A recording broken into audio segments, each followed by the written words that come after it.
Hey man, what's going on? You tuned into another episode of the HUD Scholars. It's your boy Law, you get what I'm saying? And you can find me at 1AIDLAW on Instagram. And you can follow us at HUD Scholars Radio on Instagram as well. But look, I got a special guest in the building, you know what I'm saying? A Central Georgia representing a legend, you feel what I'm saying? The first one to come out the thing, you know what I'm saying, to show them how to do it. Can you introduce yourself real quick, man? It's your boy Nash B. Nash B chillin'. Nash B chillin'. I know y'all know that drop, man. Come on now. BED, all about us. Verify, come on. Hits on top of hits on top of hits. So Nash B, man, you in the building today. How did you get here from Perry, Georgia? Man, the way I first came to the A, I was going to Atlanta Art Institute.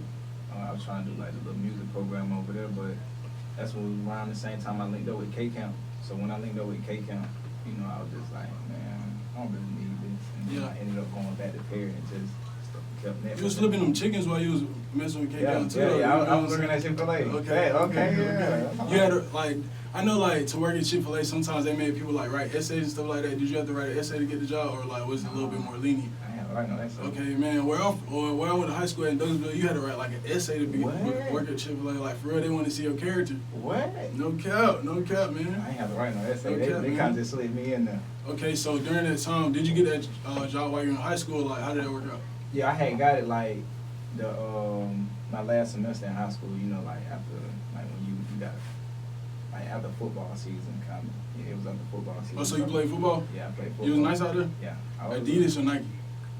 Nike. Okay. Where'd you play? Receiver. Okay, man. Okay, I did. I played a little bit of football myself. You know what I'm saying? But those days are long behind us. Hey, me too. It's over with. So, like, how did you get into music? Like, balancing football, and then you started working and stuff like that. So, where did the music like sprout from? I mean, I was always doing music because I played instruments. So, say like on Sundays I play my bass at church. You know what I'm saying? But then I wanted to learn how to like make beats and record myself. My word geography teacher taught me how to like really make beats. He would bring the stuff to school, like the speakers like this to school. Like he just showed me how to make beats, and I just got my own, my own stuff. So that was your football coach too, right? Yeah. Okay, so like, how was that on the field? Like, was it a point where music was taking more precedence over football, or like, was it like you were able to balance it to a point where it wasn't really a big deal? Yeah, I could balance it because I used to really love football. Okay. You know what I'm saying? So like, once football was over and I knew I wasn't finna do nothing else for football, that's when I just dove all the way into music. Like, if you had a dream school, like, you could have got a scholarship to where you had wanted to go to? I don't even know. I was in Tennessee or something. Tennessee, okay. Yeah. Volunteers in this thing, yeah, man. that would have been a volunteer. So, like, what was the first instrument that you picked up? Drums. Drums? Okay, where you was playing at the church? Yeah, I was playing at church, but then everybody played drums because it's so easy to play drums. So I was like, man, I want to figure me something else out, and then I picked up the bass. So, yeah, I seen that you say that, like, in a lot of your interviews, you created the bass. So, like, what's to appreciate about the bass? Like, with the bass, like, you think from the bottom, because the bass is the foundation. So, like, I produce, like, thinking from the bottom.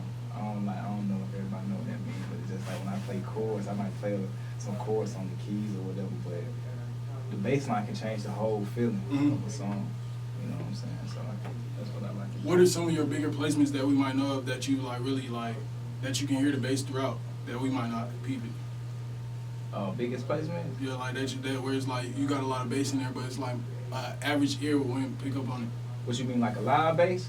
Or just a bass period, like? I mean, BD had that bass on it. Okay. Like, that's something that, like, you know, it was like a love song, but it was like they were playing it in the club because they had that bass, like, it was hitting. So that's what I try to bring on. Is the bass a part of your sound? Facts. Okay. Absolutely. Okay. Speaking about sound, like, what was Jacquees' sound like before you started working with him? I mean, he had did like fan affiliated. I would say like it was like he was like a young Chris Brown at the time. You know what I'm saying? Like the records like that he was doing, it sound like something that Chris Brown would have did. But then when we got together, it was like it just brought that funk. You know what I'm saying? So what are some like key attributes that you could say that you helped him develop like during your time together? I mean, it's really a team because it's me and Forte Boy. Like Forte Boy, he be writing a lot of the stuff and I produce it. But like me and Forte just being there, just bouncing ideas off of each other. But just deciding what he gonna sing about. You know what I'm saying? Because when I first got with Jacquees, he wasn't even cursing in his music. So once he figured out what he wanted to sing about, what the brand was, just putting the sound to it, you know, everything just gelled together after that. You know what I'm saying? So like, how has your rise to stardom like changed your perception, like in your hometown or of your hometown? I mean, they rock with it. You know, you always got somebody that don't, you know, that ain't really happy for you. But for the most part, I get a lot of love when I'm at home. You know what I'm saying? I open up a studio back home for like any other artists down there that really want to take it serious. So I get a lot of love from back home. You know Okay, speaking of the studio, like, do you have any other ventures outside of music? Facts. Oh yeah. Cause I know you said you want to own a Chick-fil-A. Like, what's any updates on that? Nah, I ain't got far on that. Okay. You know, you have to have like a recommendation or something. Okay. But, We need to get together. I might, slide. Yeah, we gotta put something together. Sure. I love to do that though. But outside of music, right now, I'm me and my dad always built houses. Mm-hmm. So last year, we bought 3 lots in Macon, Georgia, and we went half on them, and we started a construction company called Ground Up LLC, and we building houses from the ground up. And we actually finna close on our first house on one of those 3 lots in about like 2 weeks. So. Oh man, congratulations! That's big. Congratulations. Appreciate it, man. So yeah, that's something I'm excited about, just helping my dad retire. Cause that's like a family business, you know what I'm saying? So it's like kind of like tables turn where you can, help him start a business that's gonna still benefit you and your lineage to come. Absolutely. That's real dope. So talk a little bit about playlists. Oh, playlists, man. We going crazy, man. Cause at first I thought you was FYB, but then like I'm both. I'm FYB. Like, you FYB for sure? Yeah, that's my folks. Like, that's tatted on me. Like, like me and Quee, we don't deal what we don't deal. We don't make history together. So facts. I'm FYB. But my label is the playlist, something that I created the label. So just having something that my family gonna be able to own even when I'm gone. You know what I'm saying? So. Yeah, man, I got Chino Capping, man. He going crazy right now, man. Little young kid. He like, I think he's 19 now. And he just posted his Spotify the other day. I think he did. Yeah, man. But look, I want you to break down, because you made a comment. You said you was going for like an organized noise type of vibe. So break that down, like, because that's refreshing to hear, you know what I'm saying? Especially like for the type of music that people know you for, it's kind of a bit unexpected, you get what I'm saying? So like, can you like delve into that a little bit? Cause I know you say you're a big fan of West Coast music. I am as well. So I'm like, okay, I see what's going on, but like I don't want to make no assumptions. So tell me what's going on. I mean, with the playlist, it's just like I grew up on organized noise and Dr. Dre and just like real music. So even with Chino, he young. That's what I like about it. Like he young, and I just be putting that soul on his music. Like man, like live basses, live guitars, live keys. It's just a lot of live sounds opposed to like just clicking everything, you know what I'm saying? So then we ain't really, we on some beats we clicking, you know what I'm saying? But it still got a live bass or something like that. I just want to bring live sounds back to music.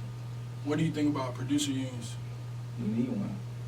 Everybody need to get paid on time. Absolutely, like we need one. Like man, we need one bad, cause it's like producers is half of the song. Yeah. It's like people don't be realizing without a producer ain't no song. You know what I'm saying? It's just some words. Yeah, it ain't like we listen to acapellas out here, so it's like, come on, bro. Like, I don't know. We need something though for sure. Yeah, definitely. We gotta get together though. That's the thing. Producers, we all gotta just come together. So like, with that being said, recently, like in recent years, producers have started collabing and stuff like that more. So, do you feel like that's on the way? And like, what was the draw for producers to collab now, like versus back then? I mean, I ain't gonna lie. I ain't politically correct, so I'm gonna say what I want to say, but say like, I feel like it depends. Yeah. Because say like me and DJ Spins, that's somebody that I collab with, but that's because me and Spins is friends outside of music. You know what I'm saying? So it's like it's so easy to make music with him because that's like my big brother, and I really rock with him.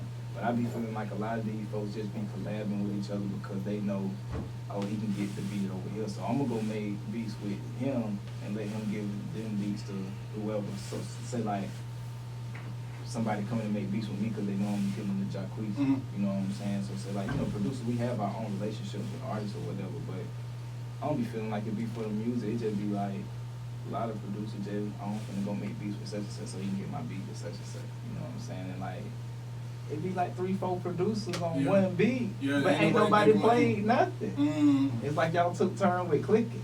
So speaking on that, like, how do you go about split sheets and stuff like that, like for loops and stuff like that? Like, how does that work? I mean, when somebody send me a loose, like my homeboy Sean, he send me a lot of loose.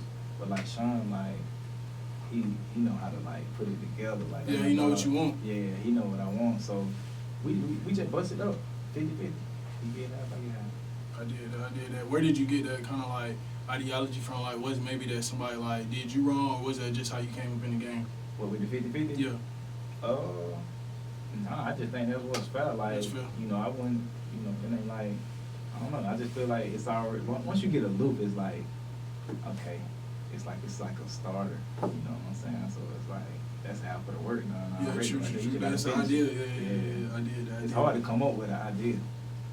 What's one of the favorite songs that you produce yourself? Like, not like what's the biggest song? What's the song that like resonates with you the most? Oh, that's a tough one. Man, probably. I don't know. I like the Future song. I like the Future. Oh, yeah, I like that. I like that song too. Yeah, that's probably one of my favorite ones. Cause it's like I ain't even expect him to choose that beat, and then when he chose it, and then when he did what he did, and I heard it, I'm like, okay. Like I had not forgot I even played horns on there. Yeah. Like. And that boy shouted out Morris Brown College on that You track. know what I'm saying? Morris Brown College on that track. I was like, oh! He going crazy. Yeah, that's probably my favorite one. That's a hard song. That's a hard song. Can you like, what was it like making All About Us? Cause that's my favorite song. Man,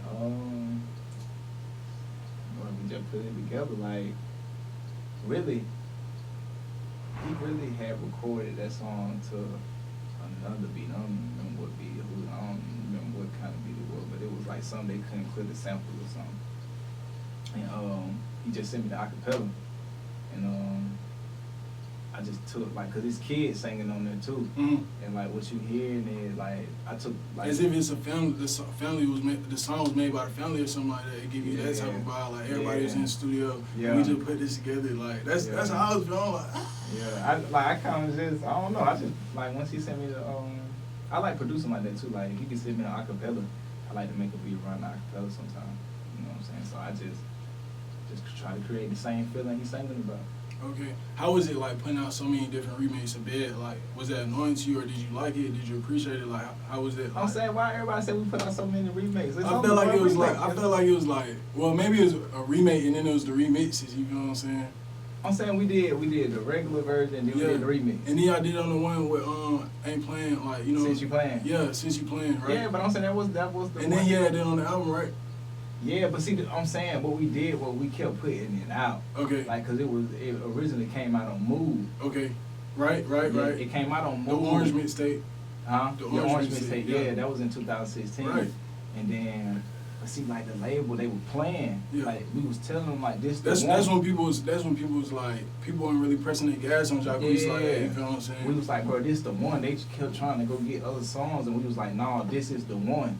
So what we did was when we was doing Since You Playing, cause BD was already out, the regular version, so we had went and got Quavo and Ty Dolla $ign on it, and we shot the video for that ourselves and took it to the label, and then that's when they was like, okay, let's hit the gas. Okay. And then they was like, cause it like up to that point, it was never on Apple Music. It was just on the mixtape sites. It was just buzzing in the streets. So then they put it on his album, and then we just put out the remix. But yeah, I mean, you know, that's what we had to do, like to get it up through. Hey man, that's that clarification. That's why we do these interviews. So now we know. You know what I'm saying? Y'all had to flood the market because they was holding their nuts. Hey, I ain't gonna. Party Next Door got a verse on that it never came out. It was hard. Okay. How often do you have to do things like that in the music industry, like push the button without, you know, to say so for the big guy? Shit, if you believe in something, you're gonna have to keep doing it. Like, you gotta push your own buttons. Like, I think the baby just said that he was like, I still pay for all my videos, no matter if it's 70,000, 100,000. That be, you know, that's how you become a boss. You know what I'm saying? Queen bossed up in that situation. Like, we really had to boss up. Like, we made it work. You know what I'm saying? Do you go on tour a lot? Yeah, I mean, when we was doing that, like, I ain't going the last tour. That's the only tour I ain't going with Jacquees. But the I guess the first couple tours, I was on. What's some like good lessons that you learned on tour? Man, just networking. Cause I remember we was on tour with Tory Lanez, and like, you know, JID, it would be like JID, Jacquees, and then Tory Lanez. It was like we was on Tory Lanez tour, but like JID, he wasn't turned up yet. But as soon as we got off the tour, or through them, Yeah. you know what I'm saying? So like just politicking and just, you know, just seeing how the business go for real, for real. It's a lot going on. You gotta travel to each state, like night after night. It's a hustle. It's a real hustle for real. We be recording, so as soon as we get off the stage, I had equipment on the bus, and that's what we made since you playing on the back of the bus. Every song was recorded on the back of the bus doing that tour. That's why I was so like FYB infused. Yeah. Okay. Cause he had them boys on there. Yeah, like a lot, but he had like a lot of people throughout, you know, the mixtape where it's kind of like, okay, I see the relationships. Yeah, that was hard. I ain't gonna even lie. I wish that could have been on Apple Music. I like the song he had on there with Trouble too. Had Trouble on there. I was like, okay, Had, going Tank crazy. on there. Yeah. Yeah, so with Tank, it was hard. So Definitely. Did you expect the Verify song to be big? Because I know with Thug being on the song, people are like, okay, but like, did you expect it to hit how it's been hitting? Because like, that thing's a total vibe, bro. I'm not gonna lie to you. rocking with it? Bro, I'm rocking with it. I mean, I ain't gonna even lie, like when we made it, like I was just like, I wasn't sure. And then I remember like hearing Thug and Thug. Yeah, because it's like they going, it's They like they going having a back and forth. duet. Yeah. You feel what I'm saying? And Jacquees coming down like, and the thing that I love about, you know, the King of R&B album, I love the first song. I just love the whole first song, but then I like how he let the artists come and assimilate to his world. It wasn't like he was trying to, you know, get on and do what they was doing, you know what I'm saying? He was like, you know what I'm saying, this is my playground, y'all could come and play. And then it was just like, complimentary, you know what I'm saying? That thing was fine. Like, that thing was fine. He just gotta keep going, man. Yeah. We trying to get them Grammys and them awards. So it's on the way. You know it's on the way, you know what I'm saying? I feel like people don't give Jacquees credit, you know what I'm saying, because he from the city, but it's just like, you can't deny the work that he done put in, you know what I'm saying? That y'all done put in. Yeah. Because, you know what I'm saying, y'all done built a whole sound that where it's like, y'all got people coming up behind y'all now, you know what I'm saying, trying to duplicate, imitate what y'all done did, so. I be seeing Jacquees type Nash beats on YouTube. Yeah. And all that, man. Did you, like, could you ever imagine that? Nah, I really couldn't. I couldn't even imagine making it. Yeah. And it's like, for real, like when BD hit the radio and it was on, like, that was one of my biggest dreams, like, where I just want to get in the car and just hear my song on the radio. Like, just non-stop. And then I remember that happening and it went, like, number 4, top 10 Billboard. And just, like, some days I get in the car and be on all 3 stations, like. I love That's it. when you going crazy. You going crazy. You going crazy. That's bad to be crazy. So it's just like, and it never stopped. Like that's why I try to tell artists from back down that way, even Chino, like, or like with this music thing, you gonna build something that's bigger than yourself. Like even once you know your song still gonna be music, especially if you own it. Like don't never sign your stuff away. If you own it, you gonna make money forever. Okay. Dang, bro, you just keep dropping them gems, you feel what I'm saying? So, like, let's backtrack, speaking about that. So, with samples and stuff like that, more times would you, like, if a sample is taking too long to get clear, do you replay a lot of samples, or, like, how does that work? I'd rather replay it from the jump anyway, like, because it's just an interpolation at that point, opposed to sampling the masters. When you sampling the masters, you gotta clear that, you know what I'm saying? They're gonna just cease and desist it. When you sample, like when you replay something, when it's that interpolation, they just get some of the publishing. Okay. You know what I'm saying? But they can't really stop you from like putting it out on things. So I'd rather just replay it, just get a room full of musicians and just replay it. Man, before you go, I got a few more things for you. What's up, man, with episode of The Life of Nash be like? What's up with that, man? Man, everybody been answering me. I got this. I ain't know if folks was rocking with it. But it's like, with content, like, you got to put it out there, because it's like, it's going, if it's fire, it's going to hit regardless, like, whether today or tomorrow, you get what I'm saying? So it's just like, you already had it out there, like, you could, might as well kept on doing it. I mean, I ain't gonna even lie, I've been in the studio for the, like, because I've been in my studio back home. Yeah. Because I'm trying to see if I'm going to keep it, because I might be finna move it to Atlanta.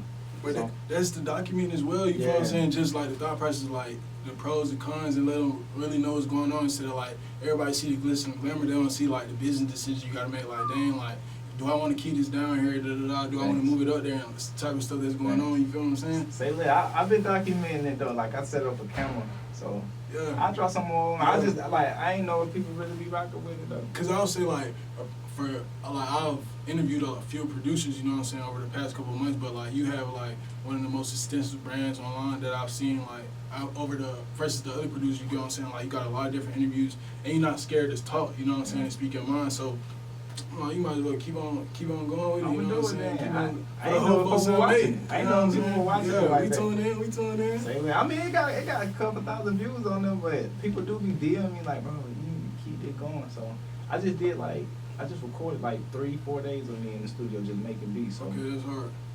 I'm gonna do that then. I'm gonna Yeah. edit it and put it out there. Yeah. What else you got coming up? Man, we just working. I got a nice song with I'm on that Kiss 5 with K Kemp and Joe Okay. Priest. I'm putting them on the same song. Yeah. I got one with Black. Black got some stuff. Me and Dreezy got some stuff. Man, I ain't gonna even lie. It's been a lot. You know what I'm saying? I just been working on everything. Then Chino Cabin, Beja Rodriguez, I'm working on her next project. I see that y'all just put out a song not too long ago. You know what I'm saying? Yeah, we put a whole project out together. It was What was the reception like? It been A1 so far. Okay. You know what I'm saying? She bossing up. She doing her own thing. Gotta So, keep pushing the button. yeah, you know what I'm Sure. saying? We just trying to keep it consistent. Like, Yeah. I just want her to keep consistently putting out music. You know what I'm saying? And everything that she want happen gonna happen. So, just working on that, building that, and building Chino, like, just trying to get Chino to that next level. Like, 'cause the man talented. He just gotta get his mind right and do what he need to do. You know what I'm saying? You gotta have your mind right before you can level up. Definitely, man. But I appreciate you for stopping through the studio today, kicking this game with us, you know what I'm saying? It's been your boy Law, you know what I'm saying? You can follow us at Hood Scholars Radio. It's been my boy Nash B chilling. You did what I'm saying? Tell them where they can follow you real quick, bro. Man, follow me on Instagram and Twitter at It's Nash B, ITSNASHB. You did. Hey, man, this man helped shape the current sound of R&B. You know what I'm saying? I'm going to just leave y'all with that, you know what I'm saying? Until next time, Hood Scholars Radio.